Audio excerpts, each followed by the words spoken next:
मधु boutique JM में आपका बहुत बहुत स्वागत है। देखो, आपको मैं हमेशा बोलती हूँ कि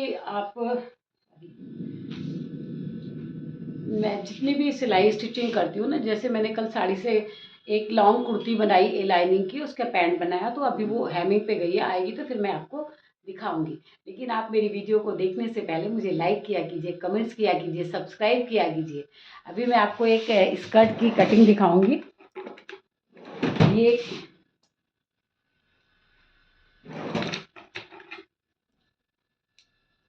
देखो आप, ये ना एक डिज़ाइनर स्कर्ट बनेगी, तो इसका अस्तर मैं काट चुकी हूँ, तो मैं आपको दिखाती हूँ। ये देखो, ये बड़ी सी बड़ा सा है ना, तो मेरी टेबल पर आएगा नहीं। बड़ा सा है तो मेरी टेबल पर आएगा नहीं, तो इसकी मैं आपको शॉर्ट में दिखाती हूँ।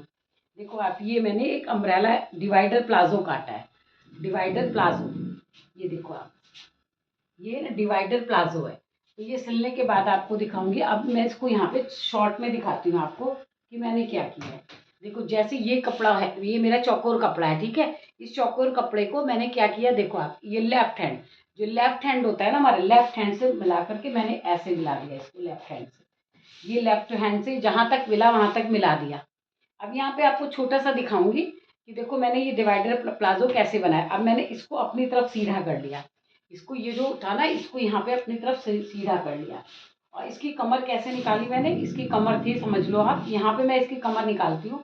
यहाँ पर इसकी कमर कितनी थी, 37। इसकी कमर है 37 और इसकी लंबाई है, इसकी लंबाई थी 40 लंबाई है, ठीक है। तो अब यहाँ से पहले इसकी कमर कितनी है, 27 कमर है। तो यहाँ से जितना मैंने निशान लगाया, ये निशान कितना आया मेरा, इस निशान को यहाँ पर लगाते लगाते ये मैंने ऐसे करा, इस निशान को यहाँ आ गया। देखो आप, ये निशान मेरा यहाँ से आ गया, तो ये मेरी कमर हो गई, ये मेरी कमर हो गई। अब यहाँ से मैंने 1.25 इंच की मैं लास्ट लगाती हूँ, 1.25 इंच यहाँ से निकाल के, और पहले मैंने नापा कि ये कितना लंबाई आएगी मेरी। यहाँ पे मान लो 13 लंबाई है, ये 13 आई, तो यहाँ से भी मैं 13 लगाऊंगी, और यहाँ से भी 13 लगाऊंगी, और यहाँ से भी मैं 13 लगाऊंगी, ठीक है। अब ये देखो, ये मेरी लंबाई निकल गई। अब ये मैं अस्तर वाला प्लाजो बना रही हूँ, ये मेरा अस्तर है, इसका मेन फैब्रिक अलग है, जो मैंने काटा है वो अस्तर है। तो अब ये मेरा एक डिवाइडर प्लाजो कैसे बनेगा।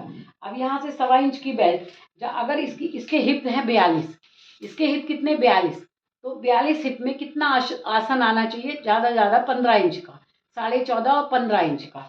तो यहाँ से मैंने 1.25 इंच की बेल्ट उठा ली, यहाँ से मैंने 1.25 इंच की बेल्ट का कपड़ा निकाल दिया है।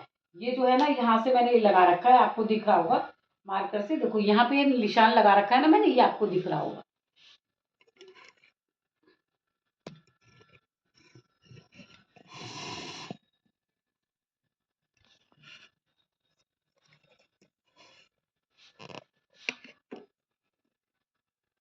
देखो आप, ये यहाँ से ये मैंने निशान लगा रखा है, ऊपर कमर का निशान है, तो ये कमर का निशान है।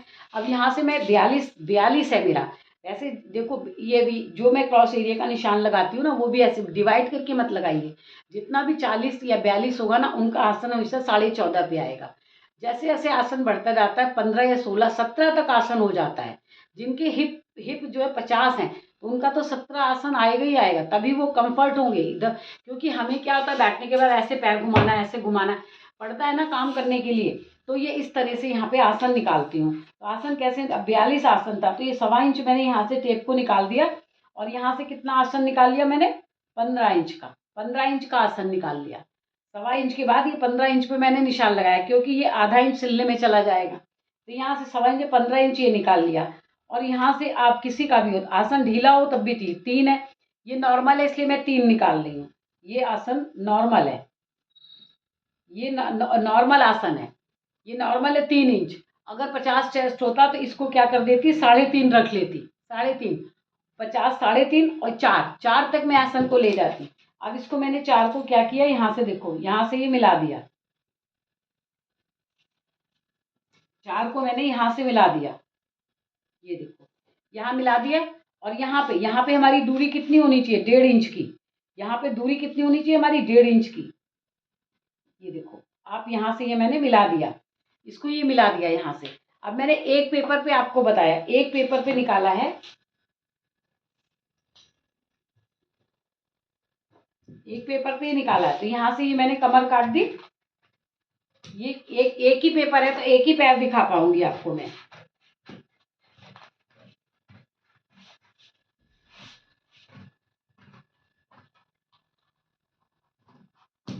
ये देखो डिवाइडेड प्लाजो की कटिंग है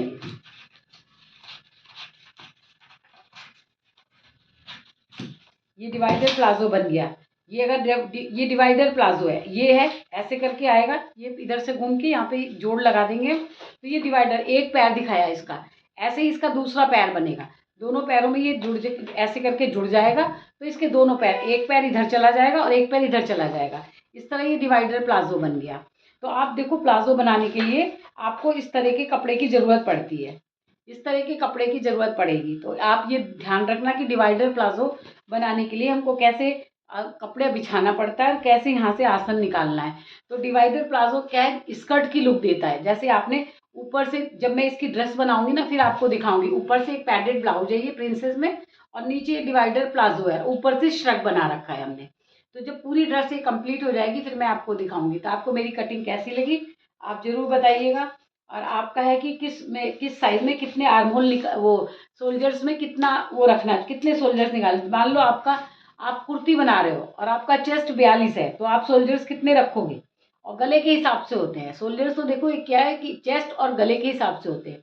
अगर आपका गला छोटा है, 5 इंच तक का गला है, तो आप सोल्जर्स हमेशा कितनी भी मोटी मतलब 48 तक की लेडीज में तो आप 45 तक का चेस्ट हो तो आप 7 इंच कंधा रखिए, 7 इंच करके 7.5 इंच पे आर्महोल उतार दीजिए। और अगर 45 से बड़ा है तो 7.25, थोड़ा थोड़ा बढ़ाते जाइए छोटे गले में।